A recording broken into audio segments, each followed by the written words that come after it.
Good morning সকলকে। আজ শুভ ষষ্ঠী, সবাইকে শুভ শারদীয়র অনেক অনেক শুভেচ্ছা আর অভিনন্দন আবারও সকলকে।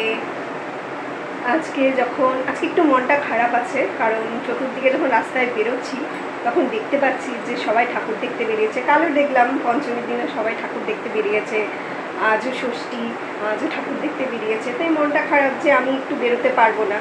তোমাদেরকে প্রথম ব্লগে বলেছিলাম আমি একদিন চেষ্টা করব বেরোতে, কারণ একদিন বেরিয়েও ছিলাম দ্বিতীয়ার দিন, কিন্তু খুব বৃষ্টির জন্য সব ঠাকুরই বন্ধ ছিল, একটাই তালা প্রত্যয় দেখে বাড়ি ফিরে আসতে হলো। আর একটু মনটা খারাপ যেটা বললাম সেটার মেন কারণ হচ্ছে আমাদের কাজটাই এমন, আমার হাজব্যান্ডের, যে পুজোতে আমাদেরকে সেই কাজ করতে হয়, সেই কারণে আমরা ছুটি পাই না, আমাদেরকে পুজো ঘোরাটা তেমন ঠিকমতো হয় না। আর সব মিলিয়ে খুব ভালো আছি, সুস্থ আছি আমিও। তোমরা সবাই কেমন আছো? আর ষষ্ঠী, আজকে ষষ্ঠী, তো ষষ্ঠীতে একটা নিয়ম হয় যে সব জায়গায় মানে বাড়ির প্রথম এন্ট্রেন্সে বা ঠাকুর ঘরে 5টা করে ফোঁটা দেওয়া হয়, সেই নিয়মগুলো আছে, সেগুলোই আজকে হবে। চলো দেখি তাহলে। এটা হলো আমার শ্বশুরবাড়ির ঠাকুর। আপনাদেরকে যেমন বলেছিলাম যে আজকে ষষ্ঠীর দিন ফোঁটা দিতে হয়, সেই সাদা চন্দন, লাল চন্দন আর এক রকমের মাটি আছে, সেই মাটির 3টে বা 5টা করে ফোঁটা দিতে হয়।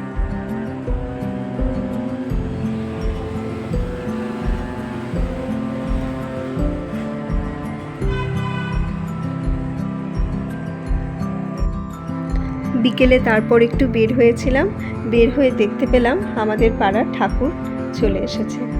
খুব অপরূপ লাগছিল, থিমের পুজো করেছে, খুব দারুণ। মাকে দেখুন, মাতৃ প্রতিমাকেও খুব সুন্দরভাবে এখানে ফুটিয়ে তোলা হয়েছে।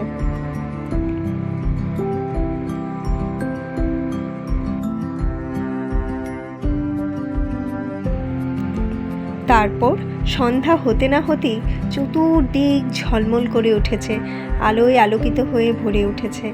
এটা আমাদের পাড়ার পুজো, আমাদের পাড়াটা খুবই উজ্জ্বল লাগছে। সকলকে শুভ অষ্টমী। আজকে তোমাদেরকে অষ্টমীর অনেক অনেক শুভেচ্ছা। সবাই নিশ্চয়ই সকালে গিয়ে পুজো দিচ্ছ, অঞ্জলি দিচ্ছ মায়ের। আমিও তৈরি হয়ে গেছি, অঞ্জলি দেব। আজকে এই শাড়িটা পরেছি আর চুলে একটু করে ফুল লাগিয়েছি। সবাই লাগায় দেখি ভালোই লাগে, আমিও লাগিয়েছি। চলো এবার পুষ্পাঞ্জলি দিতে যাওয়া যাক।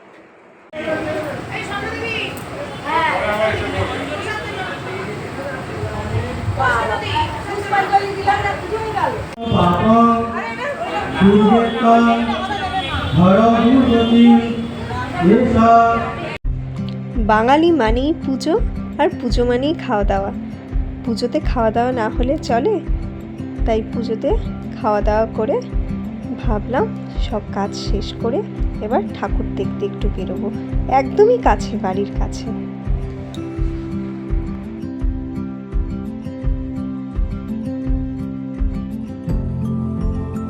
তারপর আমরা চলে গেলাম, যেমন বলেছিলাম, আমাদের বাড়ির কাছেই বালির দেশবন্ধু ক্লাবের পুজোতে। এই পুজোয় এবার মণ্ডপসজ্জা গ্রিসের প্যাথিননকে তুলে ধরা হয়েছে। এইটি হলো গ্রিসের একটি মনুমেন্ট, যার আদলে এই মণ্ডপসজ্জা গড়ে উঠেছে।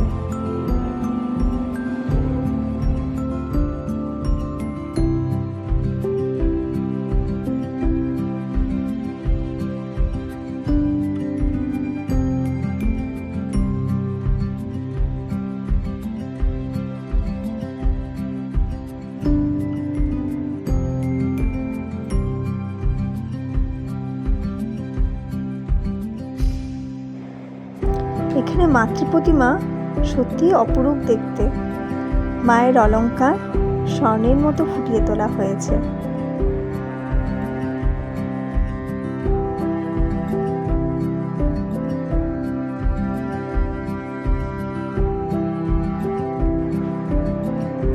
আর এখানে আপনারা মণ্ডপের দিকে তাকালে দেখতে পাবেন যে প্রত্যেকটি কারুকার্য হস্তশিল্পের দ্বারা প্রস্ফুটিত করা হয়েছে।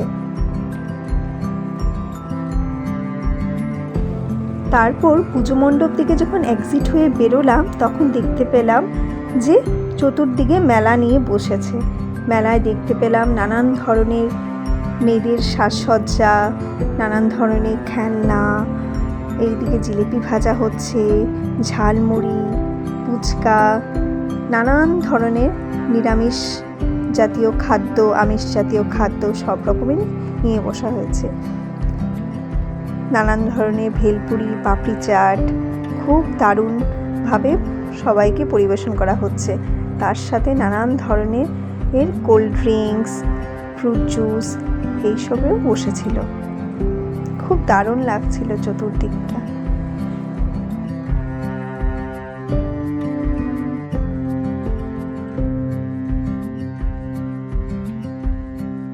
তারপর দেখতে পেলাম গরম গরম জিলিপি ভাজা হচ্ছে। আমি তো জিলিপি দেখে লোভ সামলাতেই পারলাম না, তাই মামার বরকে বললাম কিছু গরম জিলিপি নিয়ে নাও, খাবো।